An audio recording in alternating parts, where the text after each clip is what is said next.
23rd July 2024, the youth went to the streets of Kampala to march to Parliament to deliver a petition against corruption and also demand that the Right Honourable Speaker of Parliament, Anita Among, resigns. Corruption.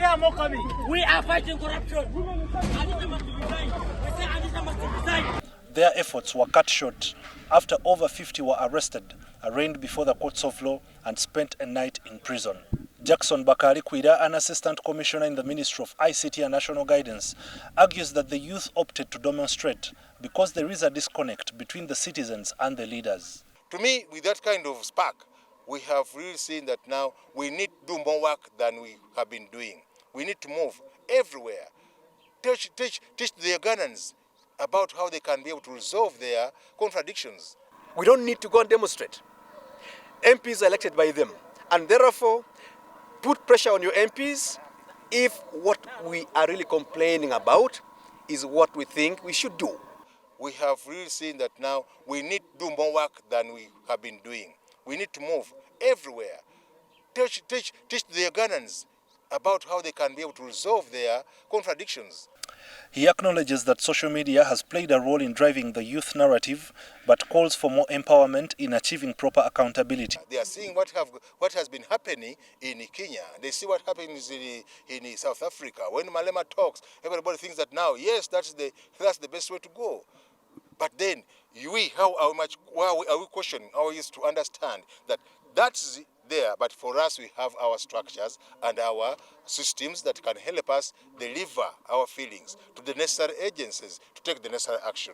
Regarding the ongoing National Ideology Cadres course in Agago district, cadres in Acholi sub-region have resolved to establish village ideological transformational platforms to deliberate on their problems and find solutions affecting them to steer development. And be able to help the natives identify the economic triggers within their villages. Because there are many people there, they have the land, but they don't know that that's an economic trigger.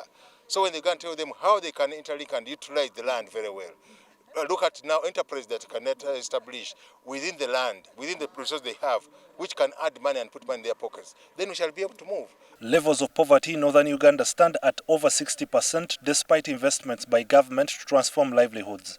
This calls for a change in the mindset from the impacts of their historical realities to a productive mind by understanding their roles in developing their region. What they are suffering from, what is affecting us, is not a result of anything but our lack of commitment to work, laziness, unnecessary conflict that has made people fail to use even the resources that we have, like land. This training, therefore, has opened the eyes of our people.